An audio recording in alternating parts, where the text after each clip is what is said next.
Hello guys, kumusta kayo? May gusto pala ako i-share sa inyo. Pero yung gusto kong i-share sa inyo, medyo na-overwhelm ako kasi hindi ko alam kung paano sisimulan.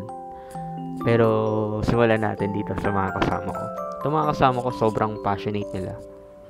At gustong gusto talaga nila tumulong sa mga taong nangangailangan. At pagkatapos ng outreach namin, nag-share sila ng kanya-kanya nilang struggle. At may mga problema silang pinagdadaanan. At isa sa na-amaze talaga ako is may problema ka na pero gusto mo pa rin tumulong. Nakaka-amaze, diba? Kung may ganun kang puso. Ayun nga, pumunta kami sa Barangay Subay sa Cardona, Rizal, sa Talim Island. Nag-prepare kami ng mga activity para sa magulang, sa bata, sa kabataan. Nag-prepare din kami ng mga pamimigay namin sa kanila.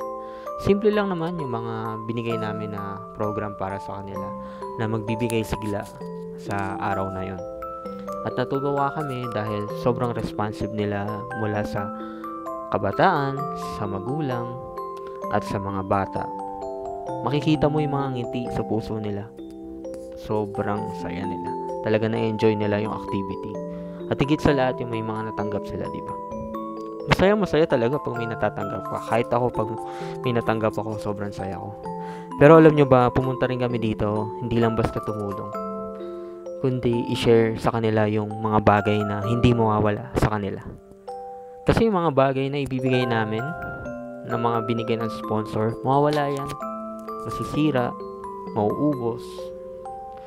Pero yung i-share namin sa kanila, yung pagmamahal ng Diyos na hindi nawawala, na maaalala mo sa buhay mo at kahit anong season pa ng buhay mo. Ganon din kami ay nangangailangan lang din that time na hindi namin kilala si God sa aming mga buhay, pero may nag-share sa amin ng pagmamahal niya. At pag nalaman mo yung pagmamahal ng Diyos, hindi lang basta mag-i-stay sa puso mo yung pagmamahal na yun, kundi ibabahagi mo rin sa iba.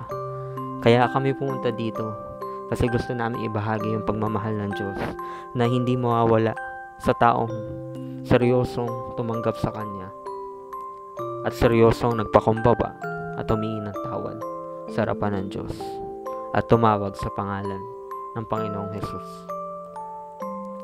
May kanya-kanya tayong struggle sa buhay, pero alam ko na may kanya-kanya din tayong calling na bibigay sa atin ng Panginoon, na magiging purpose natin sa buhay. At gamitin natin yun. Tulungan natin yung mga dapat tulungan at ibahagi natin yung salita ng Diyos sa mga taong hindi pa nakakakilala sa Kanya.